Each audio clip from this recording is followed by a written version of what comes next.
Okay. Okay.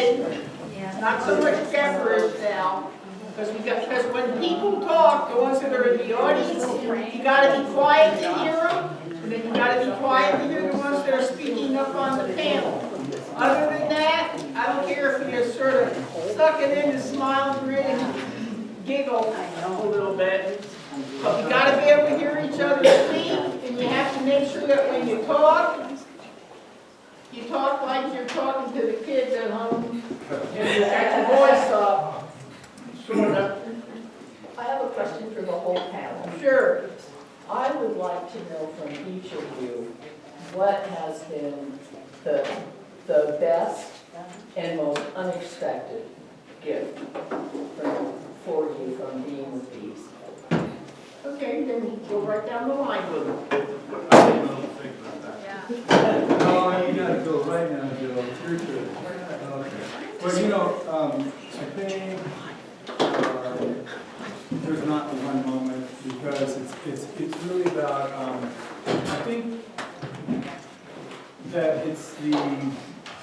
It's not a moment. I know what the whole picture encompasses, and it's kind of what I forget the woman's name who was talking about the whole yogic concept with the rice, different kinds of rice and stuff. She made it that beekeeping is part of a bigger picture, part of a bigger lifestyle, and that's really it. It's like I resonate with bees because of their work ethic. They always keep going. They're always looking for a way to make the mass healthy. It's like that's the whole concept in life. That's kind of like my mission in life is to try to communicate to people, ways to make themselves healthy, and that's like just what the hive does. So to me, it's like being part of that energy, and that's what it's about. All right, I'm ready now. Not because of what I've had bees come to me several times. When I was a kid, my grandfather kept bees and they died. And it was always, I always wanted to understand why. And of course, that's when the mites, the tracheal mites, and the broad mites, and everything else. But before I started keeping bees I built a hive. And I was wondering how I was going to get bees in it. And at about the same moment I was finishing the hive in my basement, a swarm showed up at my in-laws' house on their back porch. And then another time I bought bees, they died. And the hive sat there empty, and I ordered bees, they arrived dead. I wasn't supposed to have bought bees.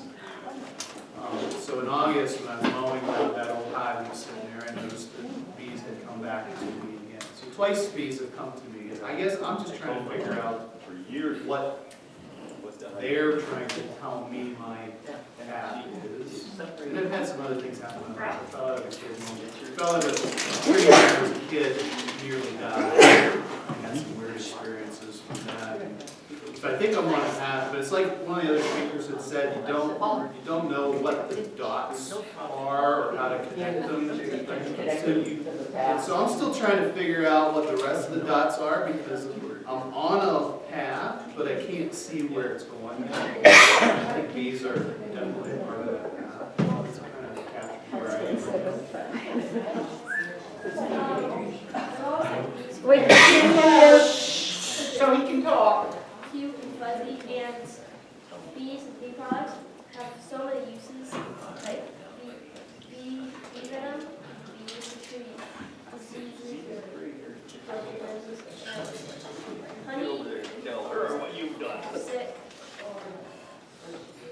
and then She not only went over there, oh, she touched her. I couldn't touch her. She did it. No, nice. She's had. So who here would say to other beekeepers or to people who were, really conservative, I like my bees because they're fuzzy and cute. all in Say it the all the Oh, time. I'll say it for saying it out I loud. never thought of that. Awesome.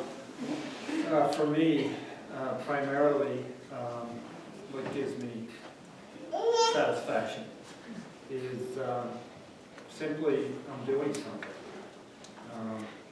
Just a part, of the team, but on a regular basis, doing cutouts. When I'm finished, and I'm getting paid for it, or if it's an old lady, she doesn't pay for it. I always give the customer a jar of honey, honoring them for having a heart.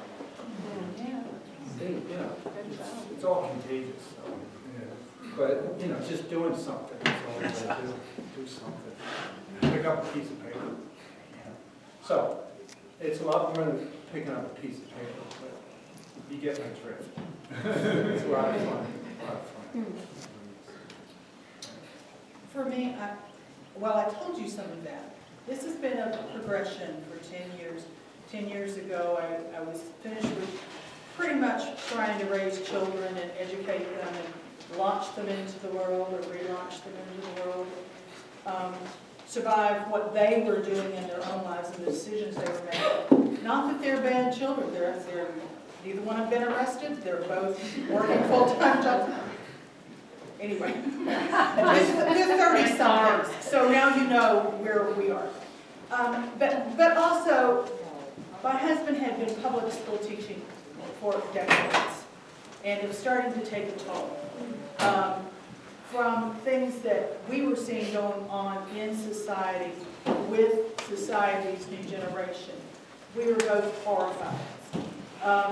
And I think what we needed those energies that we still had to be invested in something else. And it stimulates the mind, it stimulates our body, and we have had some weird spiritual experiences that were unexpected. And I'm going to tell a story right here, just so you know what I'm talking about. Everybody in our club would complain about varroa mites. Varroa mite this, varroa mite that. I had never seen a varroa mite. And I'm outside, and that thought comes to my head. I've never seen a varroa mite. I wonder what they look like. I'm standing, to the side of the hive. You're the hive. I'm standing right here. And a bee lands on my arm. Guess what's on her back? It's a little purple varroa mite. And she stays there long enough for me to look down and go, that's a varroa mite. And she goes, click, and flies into the hive. Now, I don't believe a whole lot in ESP. I do believe, in a way, I am a spiritual person. But that's the kind of thing that has occurred on a couple occasions that I said, where is this coming from? What is happening? I have no explanation. Anybody out there have an explanation? Yep. You're in the vortex. You might have visited another hive being smaller, which they can go into another hive. And then they used to ride around, and bees used to be the carrier for mites going from trees to trees and other animals where they'd be sucking on the hairs of cattle and salt and that. And they just give them a free ride to another place to live. They were free cargo carriers. Taxis. Yeah, and that's written in old papers. It's nothing new. That's the way their life is. So they bring it home where they equalize out, visiting other yards. But as long as you got bees that are in hives that are healthy, they don't care. Because during the summer, they're eating excess pollen, they're brooding them, they're carrying in more microbes, they're exchanging things. It's only when you're out of balance and they see a different food source, you've got problems, and who would create that other than man? Well, it doesn't behoove a parasite to kill its host. Do what? It doesn't behoove a parasite to kill its host. Well, no, it has to coexist. Exactly. And So prior- we get in there and, And prior to upsizing, there was never any problems. There was always Right. 1 or 2% for anything. And then the first problem that came was nosema, and yet there weren't enough mites for people to see, like, except for the scientists that might have had a live microscope or were more observant. And then finally, after sizing up 4 times above the 5-4 drone size to really get it going, could they see mites? Then they had their little things all set. But they don't want to explain it, size back down, all the stuff goes away so you don't see them. And if they're in harmony with nature, riding from host to host to host, who cares? The world has to work in harmony. The universe has to work in harmony. Who are we to disrupt it, and for what purpose? And if you're doing it for pocket lining, which is what it seems they're doing for control, do we need that type of stuff going on? Let's go get them. I'd start off with, there's 3 things. The first was with my first hive, I was caught unprepared. I didn't have a site for the hive, so it went on the deck of a friend's house in the neighborhood. And I put the package in the Langstroth. Dogwoods were in bloom. And 4 days, the queen's not out. So I dug out part of the candy, and I made the mistake of putting the cage on the floor of the hive. So I'm fiddling around with stuff, got my back turned, and I turn back around, and coming out of the entrance is the queen. And then all of her attendants go, and direct her right back into the hive. And I'm going, wow, okay. That's great. The second is Dimitri. I love it when I'm breaking the bars and making space, and all those bees line up and stare at me. I think that's pretty amazing. And the third is, I happened by synchronicity to find a chemical-free land, 25 acres on an environmental trust of over 100 acres that had been an organic flower farm without any chemicals ever for 25 years, and probably another 20 or 30 years no chemicals because they owned the land and did nothing with it. And we were 0.2 of a mile from GMO corn and soybeans. I walked the land, I found a place where it was quiet and the wind didn't disturb the hives. I looked at the prevailing winds and the space, sighted the hives, and never had a sick hive in 2.5 years there. And the woman who lived there had 30-foot hollies around her secret garden where she meditated every day.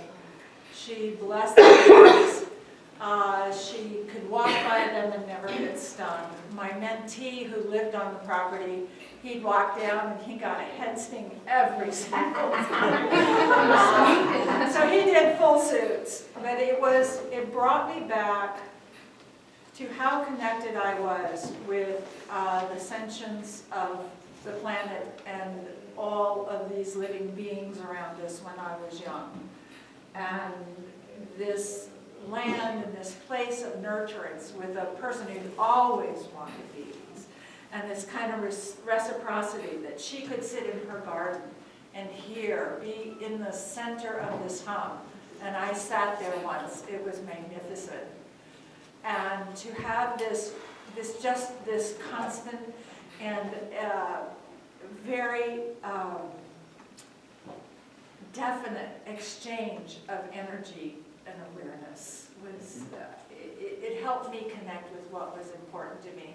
And what I realized that I lost when we moved to California, to a city of 1 million people, and I couldn't figure out why the land always looked dead and felt dead. Dee, I have a question, it's probably for the whole panel, but I'm sure my wife. Well, I got one more Oh, person okay. here. Oh, I'm sorry. Oh, I didn't see it. I apologize. Then you can ask. I apologize. I think two key learnings. First is how tolerant the bees are of all the mistakes we make. The second is, in my past life back in South Africa, I was very involved in big game, looking after them, nurturing them, preventing the poaching.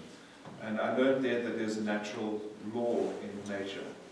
And so I can proudly say in the 20 years that I was in the game reserve, I never shot an animal. I came close to shooting tourists. If you obey the law of the bush, they recognize and respect you, that's fine. I never took that thought that it applied to insects as well. And the bees have taught me it is as applicable to insects as it is to big animals. Was it me? Okay. Yeah, I would like to ask the panel if, whenever you come across a swarm, things that you shouldn't do that might enlighten us to what things that, so we don't make these same mistakes. Well, the nice thing about swarms is they're docile, so it's really hard to mess up.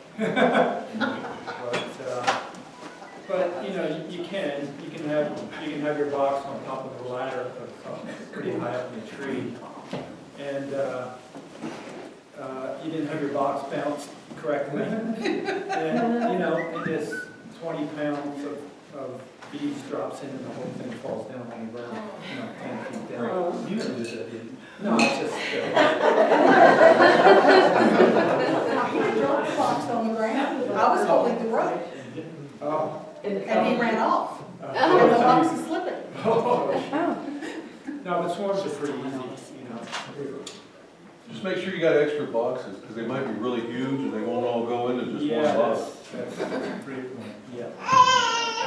Bring a sheet to put underneath if they're up anywhere. It's nice not to suddenly have them crawling in the grass. There are a lot of people who suggest spraying them down with a little sugar syrup or blue honey. I won't even think about doing that anymore because once you get the queen into the box, the rest of the bees will follow. And they can't if you just slap a bunch of sticky, icky stuff on them. A lot of times they'll fall in the grass and they can't fly at all until they're cleaned up. So I don't use any of that stuff anymore. I will carry a spray bottle of just water to mist them if it's really hot as they go in the box or before I knock them in the box. But the other thing, yeah, be careful on your ladders. I caught myself once and caught my ladder with my feet or I'd have been hanging there. And a swarm can be very, very heavy. I mean, it's this ball of bees, and you think about it, it could be 3 pounds of bees, or 4 pounds of bees, or 10 pounds of bees, but they all gorged themselves with honey before they got there, so they weigh a lot more than you think. I've had boxes full of my hands because I wasn't ready for how heavy that swarm was going to be. But if I can get away with not shaking them, or if I can get my hands in there and tease them apart and find a queen, if you have time, and get that queen into the box. It's amazing to watch the rest of the bees just like a magnet, pulling ball bearings. And I've got a video where I've got tens of thousands of them. I pulled my truck up under a swarm so I could reach the branch, or shook it into a box, and the bees, the swarm was too big for the box, and they just rained all over me and all over the bed of the truck. So I dumped the bees, like best I could into the box, and I set the box there, and there was just this march of bees into the box, and after about 30 minutes, everyone was inside. I've been told that on a dangling swarm that you can expect to find the queen kind of near the bottom of the center. Is that, have you ever had that experience? I haven't had much luck finding them just looking at them, but I have found them if I remove the swarm from a place I can't shake, like off the fence. I'll remove them a handful at a time. Usually I'll find her tucked up in a little branch or in something, so she'll be in a clump and I'll kind of pull apart. Oh, there she is. I found her a couple times, and once you've got that, the rest will follow. Until you get the queen, they keep coming out of the box. So when the flow goes the other way, then you're in shape. I have a thing that I do, well, like you were saying, bring multiple boxes. I think that's real cool because once you open it up, it just it becomes I got this big washing bowl and like stainless steel, and I like to, because I don't like to lift the big heavy box up. I get them in that washing bowl, and then they kind of slide out into the box really easy. And I think it's less dramatic on them, and it's easier on my arm than holding out something really heavy. What we do is build a swim captain. Get like a 5-gallon bucket, connect it to a long pole, and then you could just dump the bees in there, and then you bring it down and just dump it in. That's cool. Yeah. Why didn't I think I'm thinking like a child in that. I would say be cautious of homemade vacuums. The first cutout I insisted on was an absolutely beautiful hive. The bodies were small, much smaller and thinner. That's the first time I saw a small cell. But there were also a couple different characteristics, a much longer stinger. And the gentleman who is 80 years old that I connected with, I bought a swarm from him, I mean a 10-day box in 10 days from the time he cut his swarm. It was a great hive, and that was part of my way of paying him back. But he made a vacuum. There were 2 hives in this building. The wax was double or more. The combs were double or more the length of my arm. And every single bee was killed except what was brood. And the brood I put on the top of one of my hives. So be very careful. And the second time I used a vacuum, it was built by a friend who was a contractor who had just created an exquisite system for being able to control the suction. And there were probably no more than 50 dead bees when we vacuumed them out of the dead tree. I wouldn't vacuum up a swarm though. No, this is cutouts. Not just because you don't need to, because they've engorged themselves in honey. As you vacuum, if you vacuum them, because I've heard of people doing it, not because I've done it, they're likely to regurgitate all over themselves that honey, and you just end up with a sticky dead mess. But sometimes you have to, because one time I got a call, and it's on a golf driving range, and they're like this far from the people who are golfing, so there's not really a choice in that. You have to kind of get them out safely as you can, because they want to open it up and they don't want to lose money on the driving range. Yeah, we used to make up homemade vacuums where we take the little vac that you buy, the little tiny the 1 gallon, because you could put it around your shoulder and climb a big ladder with it. But then to vacuum out, we'd modify 5-gallon plastic buckets with drilling the holes around it where we could duct tape for ventilation, have a screen ladder in the center of it with the hoses, but then we had clear hoses with a tube in, with the 8 mesh wire around so they couldn't go back out. We had the clear vacuum hose, and then it'd be about 12 foot long for vacuuming. And we could climb up 15, 20 feet, vacuum up above, or drop it in to the 5-gallon pail, holes drilled, and bring them home, because we keep about 15, 20 pails that way. But the vacuum of the 5-gallon pail, you could put a, what do you want to say, a spring clamp sort of on the, where it's sucking, and then screw it down or screw it up to lessen the flow of air. And you'd always do it looking at, with the shop vac, with the clear hose, so that it's coming in and the bees are just moving slowly with low pressure siphoning, because you don't want to do it fast with full speed. And once you got it where it's pressured down and screwed down with the clamp, then you can vacuum all you want, it's just that it's not very fast.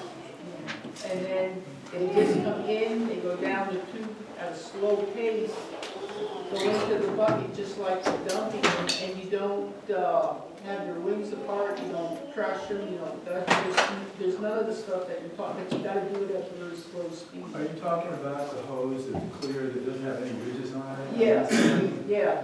That's a pretty expensive stuff. Yeah. But once you buy it, the clear hose, you don't want the stuff that's got all the ripples and stuff. Right, Because that will rip the bees I apart. know. But the clear stuff, and then by putting the clamp on it and screwing it down so it's slow, you just watch the speed of the bees going slow, and it eliminates the whole problem. And what's the diameter of the tubing you're talking about? About like that. Gotcha. About what I thought. an inch and a half thereabouts. I built one last year, because now you can buy the 5-gallon bucket back, you just buy the lid. Yeah. And so you put your 5-gallon big water plastic bucket. Beneath that, you have a bunch of holes. Yeah, You put another plastic bucket. yeah. That's what the bees go into. So you channel the bees into there, and they're on the outside where that big, outward and your flow is. I screwed an empty cat food can, so that's my gauge. I can just shut down the whole of the section or Some fill it up. people do Yeah. that, because we used to teach that, and then we said, no, we could clamp it slower. Yeah, Then we eliminated that, and then we used to teach them how to make them out of the wood boxes. you can vacuum them right into a hive. Yeah. And I always put like a cushy pillow in Yeah. bottom, so. The only thing is doing it slow, so that it's just not crushing things. Right, and you see them going kind of like one, two, and they're kind of hanging on to each other, and it goes But really the workshop, slow. I crossed my fingers that one of the workshops was making the vacuum buckets.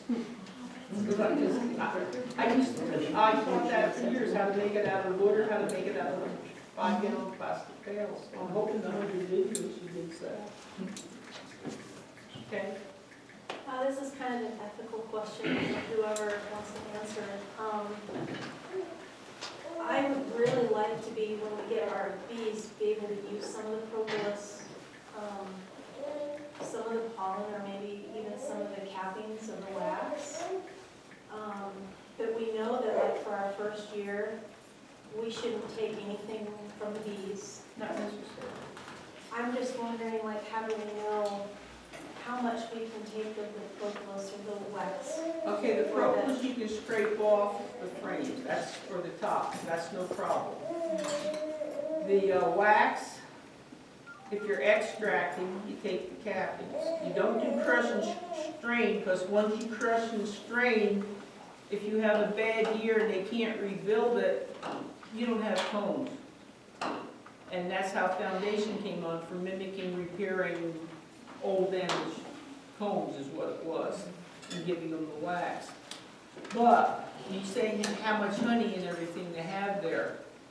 Old rule of thumb, and I've got the original books back to the 60s, back here, showing what used to be taught till they changed it in the 80s, and you're talking 5 and 6 deeps, which means you're looking at 2 deeps minimum, 3 for a brood nest, and you don't take any honey until you have that brood nest filled, or 3/4 filled, minimum.